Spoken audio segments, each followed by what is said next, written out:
Hello, church family, and welcome to this week's edition of BHC Today. Many of you know I hail from the great state of Mississippi. I graduated from the University of Southern Mississippi, which is in a small town called Hattiesburg. Now, if you Google this name, you'll find a fascinating story. Her name was Osceola McCarty. Osceola McCarty, O-S-E-L-O McCarty. She quit school in the 6th grade to go to work. She never married. She never had children. She never learned to drive. She washed clothes and ironed clothes for a living. That's all she did. Many 50, 60 years of her life, she washed and cleaned clothes, and she thanked God every single day for the privilege of work. She lived a very simple life. By most standards, we would call her poor, destitute, and in desperate need of help. But from her vantage point, she said she had been blessed by God. She continued to clean clothes, continued to serve God over the decades. And when she was in her 70s, she had accumulated over $150,000. Now, this was in the 1990s. She had over $150,000. She said, it was more than I could ever use, so I wanted to give it away. She gave it to our university, the University of Southern Mississippi, to develop scholarships to help black students receive a college education. You see, her one regret in life is that she didn't get an education.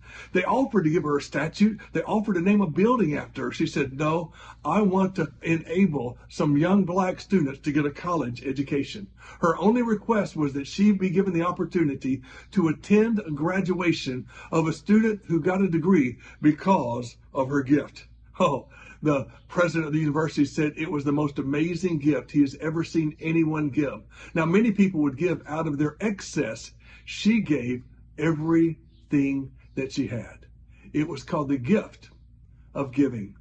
I'm reminded of a story in the Gospel of Mark about a poor widow who goes into the temple treasury, and all these other people were putting in large coins and large amounts of money, and this woman put in a small widow's mite. I believe it was last Tuesday at Bible study.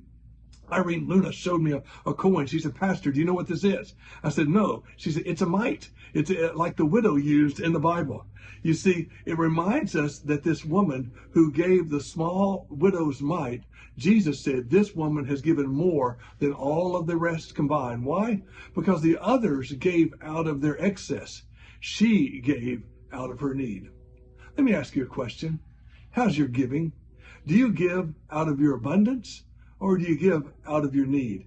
Do you give God the very first fruits, or do you give God your leftovers? I believe your relationship with Christ can often be identified by the type of giving you do. If you give sacrificially, if you put God first, or you put self first. I want to encourage you to give from your heart. I want to encourage you to learn what it means to be a sacrificial giver, because when you do, you will be truly blessed. You've heard the saying, it is truly more blessed to give than to receive. I encourage you to be a giver and not a grabber, to help others and not only receive from others. What John F. Kennedy said, ask not what your country can do for you, but what you can do for your country. No, ask not what your church can do for you, but what you can do for your church. For it is in giving that we receive. And we receive the blessings of God because we've been blessed with the privilege to give.